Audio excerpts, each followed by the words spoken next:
Hey everyone, welcome back to Playing Quietly. My name is Ryan, and today I am bringing you another Remnant 2 build guide. In today's build, we are going to be spamming Voltaic Rondure as well as Witchfire. Because of this, I like to call it the Sorcerer Spam Build, as it really reminds me of playing a Diablo 2 Sorcerer. So to start things off, let's take a look at our Archetypes. We are going to be running Archon in our Prime slot so that we have access to Tempest. This is going to automatically generate 15 mod power per second, and after casting a mod, this doubles the value for 10 seconds. And as we are going to be constantly spamming our mods, we are effectively going to have 30 mod power per second. We're also going to get access to Amplify, which is going to increase our mod damage by 50%, and grants 10% mod crit chance. We're going to get a really nice team perk in the form of Power Creep. After casting a mod, 10% of the mod power spent will be generated by all allies over 10 seconds. While Power Creep is active, allies will also gain 10% mod power generation. Spirits Within is also a really nice perk that is going to reduce our mod power requirements per charge by 10%. For our skill, we're going to be running the Reality Rune. This conjures a 10.5 meter protective dome which applies slow to any enemies or enemy projectiles. Allies inside gain 25% damage reduction, and the important part here, we automatically generate 50 mod power per second, and it's going to last 17 seconds. For our second slot, we're going to be running Summoner almost exclusively because we're going to have access to Dominator. This grants 35% increase to mod, skill, and explosive damage, as well as 5% mod, skill, and explosive crit chance. Outrage is also going to be a nice perk in that we are going to be dipping a bit into lifesteal. With Outrage, Sacrifice grants 3% lifesteal for each minion sacrificed and increases movement speed by 15%. For our skill, I think for me at least, the only option here is going to be Flyer. Let's go ahead and take a look at the gear that we are going to be running. For our helm, chest, and legs, we're going to be running a Leto Mark 1, and in our glove slot, we are going with Crimson Guard gauntlets. This is going to give us a ton of armor, and we are going to be just at the weight threshold for the roll, and not the fatty flop. For our relic slot, we're going to be running the Profane Heart. As I previously mentioned, we are dipping into lifesteal, as we are going to be dealing a ton of damage, and that lifesteal is really going to add up for us, and it's going to help keep us alive. Before taking a look at our weapons, let's look at our jewelry slots. For our amulet, this is going to be the engine of our build, the reaction chain. This increases our mod damage by 20%. Activating a mod generates 50% of mod power spent to the stowed weapons mod. So basically what this is going to look like is we are going to fire off one mod, swap to our other weapon, fire off that mod, which is then going to regenerate the mod power for this mod, and the cycle is going to go like that. For our rings, in our first 3 slots, we're going to be running Burden Rings. We're going to start off with Burden of the Sciolist. This is going to reduce ammo reserves by 20% and increase mod and skill damage by 15%. Next up, we have Burden of the Gambler. This disables weak spots and increases critical chance by 10% and critical damage by 15%. Usually we don't want to lose our weak spot damage. However, since the vast majority of our damage is going to be coming from our mods, it really doesn't matter if we lose that weak spot damage, and gaining that crit is going to be really nice. Next up, we have Burden of the Destroyer. This is going to decrease the range of all firearms by 35%, which again isn't really going to matter because our damage is mainly going to be coming from our mods, and it's going to increase all damage dealt by 15%. For the 4th slot, this is largely going to be left up to you and your preferences.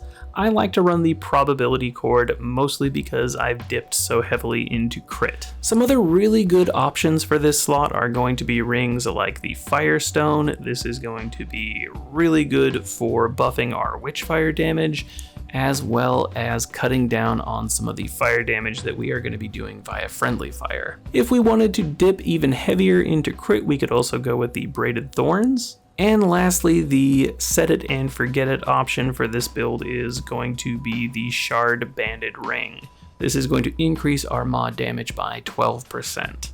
I don't think it's a great option for this version of this build. However, I will have another version of this build that I'll be talking about in another video where Burden of the Divine is going to be a fantastic option. So now let's move on to our weapons. Now honestly, your weapons aren't really going to matter all that much as long as they have an open mod slot to them. However, because I'm kind of running with the theme of using stuff that was buffed in the previous patch, we're going to be running the Bulldog in our long gun slot. In our mod slot, we are of course running Witchfire. This fires a highly volatile projectile that explodes to leave a line of flaming terrain that deals 1,102 fire damage per second and applies burning that deals 1,587 damage over 10 seconds, and it's going to last 16 seconds with a mod power requirement of 675. In our mutator slot, we're going to be running Spirit Healer.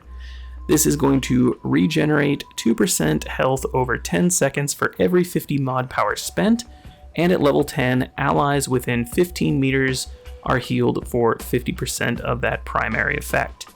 And again, this is going to have great utility for groups. In our handgun slot, I'm going to be running the Repair Tool with Voltaic Rondure. This launches a slow-moving orb that pulses every 0.5 seconds, striking enemies within 9 meters for 220.5 shock damage and applying overload for 15 seconds. The orb lasts a whopping 32 seconds. The orb can be overcharged by striking it with additional damage, with a mod power requirement of 765. And in our mutator slot, we are going to be running Spellweaver. This increases the weapon's mod damage and mod generation by 15% for 10 seconds when activating a skill. And at level 10, activating this weapon's mod reduces skill cooldowns by 1 second for every 100 mod power spent. So this is another piece in the engine that is going to let us spam these mods. Now let's go ahead and take a look at our traits.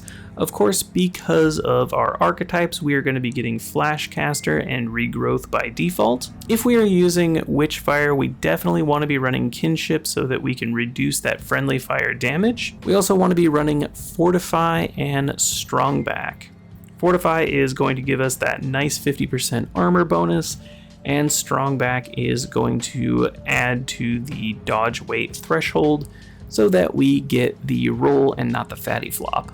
After that, we're going to be running 10 points into Vigor for the extra health. We're going to have 10 points in Spirit so that we get 20% mod power generation. 10 points into Amplitude so that our AoE from our Lightning Orb is maximized. 10 points into Chakra so that our mods have as much duration as possible. 10 points into Siphoner for that extra 3% lifesteal.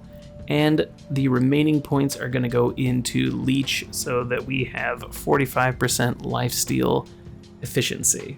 Now lastly, let's take a look at our Prism. For our fragments, we want to be running skill cooldown, mod crit chance, and mod duration. For our Prism fusions, we're going to be looking for Tank, which is going to give us damage reduction and armor bonus, Mage, which is going to give us mod damage and mod power generation, Revitalize, which is going to give us health regeneration as well as skill cooldown, and Longevity, which is going to give us mod and skill duration. For the open slot, there are a few different options here. In retrospect, I probably would have gone with skill cooldown. However, I was kind of crit happy here and I went with mod crit chance. For our legendary perk, we are going to be going after Impervious. This is going to reduce all incoming damage by 30%, and this is going to be a huge help in Apocalypse. This is going to make us very, very tanky, and with all of that lifesteal, what damage we do take is going to be healed extremely quickly. So let's take a look at the rotation for this build. We're going to start things off by firing off our lightning orb. We're then going to swap to our bulldog, fire a shot into the lightning orb, then activate our mod on this and fire off a Witchfire. After that, we swap back, our lightning orb should be up, and we're going to repeat the process. So it's going to look something like this.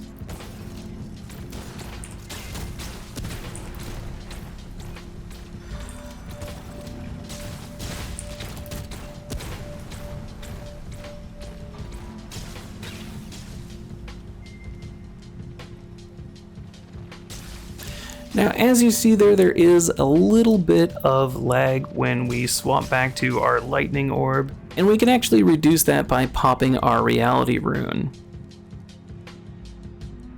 And that's going to look something like this.